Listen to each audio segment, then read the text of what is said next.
रामचरितमानस के बालकांड से लिया गया है। इसमें उन्होंने गुरु वंदना और संत समाज की महिमा का बहुत ही सुंदर वर्णन किया है। यहाँ इन चौपाइयों और दोहों का सरल अर्थ दिया गया है। गुरु वंदना, गुरु के चरणों की महिमा। चौपाई। बंदौ गुरु पद पदुम परागा, सुरुचि सुबास सरस अनुरागा, अमिय मूरे मय चूरन चारु, समन सकल भव रुज परिवारु। अर्थ। मैं गुरु महाराज के चरण कमलों की धूल की वंदना करता हूँ, जो सुंदर स्वाद, सुरुचि, सुगंध और प्रेम से परिपूर्ण है। वह धूल अमर करने वाली जड़ी बूटी का सुंदर चूर्ण है, जो जन्म मरण के सांसारिक रोगों के समूह को नष्ट करने वाला है। सुकृति संभु तन बिमल विभूति, मंजुल मंगल मोद प्रसूति, जन मन मंजु मुकुर मल हरनी, किए तिलक गुण गन बस करनी। अर्थ। वो धूल पुण्यवान शिवजी के शरीर पर सुशोभित निर्मल भस्म के समान है और कल्याण व आनंद की जननी है।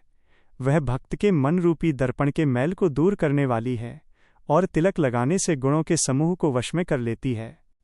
श्री गुर पद नख मणि गण ज्योति, सुमिरत दिव्य दृष्टि हिय होती, दलन मोह तमसो सप्रकाशु, बड़े भाग उर आवई जासु।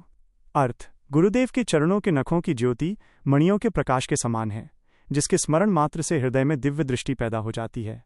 वह प्रकाश मोह रूपी अंधकार का नाश करने वाला है। वह जिसके हृदय में आ जाता है वो बड़े भाग्यशाली हैं। उघरहीं बिमल बिलोचन ही के, मिटहीं दोष दुख भव रजनी के, सोजहीं रामचरित मणि मानिक, गुपुत प्रगट जहें जो जेही खानिक। अर्थ। उससे हृदय के निर्मल नेत्र खुल जाते हैं और संसार रूपी रात्रि के दोष और दुख मिट जाते हैं। फिर श्री रामचरित रूपी मणि और माणिक्य दिखाई देने लगते हैं, चाहे वे गुप्त हों या प्रकट, कहीं भी छिपे हों। दोहा। सिद्ध अंजन की उपमा। जथा सुअंजन अंजी दृग साधक सिद्ध सुजान, कौतुक देखत सैल बन भूतल भूरि निधान। एक। अर्थ।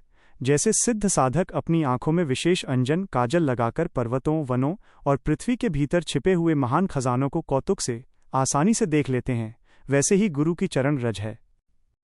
विवेक की प्राप्ति और संत महिमा। चौपाई। गुरु पद रज मृदु मंजुल अंजन, नयन अमीय दृग दोष विभंजन, तेहि करि बिमल विवेक बिलोचन, बरनऊ रामचरित भव मोचन। अर्थ। गुरु के चरणों की धूल कोमल और सुंदर अमृत के समान अंजन है, जो आंखों के दोषों को दूर करने वाला है। उस अंजन से विवेक रूपी नेत्रों को निर्मल करके मैं संसार के बंधनों से छुड़ाने वाले श्री रामचरित का वर्णन करता हूँ। मुद मंगलमय संत समाजू, जो जग जंगम तीर्थ राजू, राम भक्ति जह सुरसरी धारा, सरसई ब्रह्म विचार प्रचारा। अर्थ।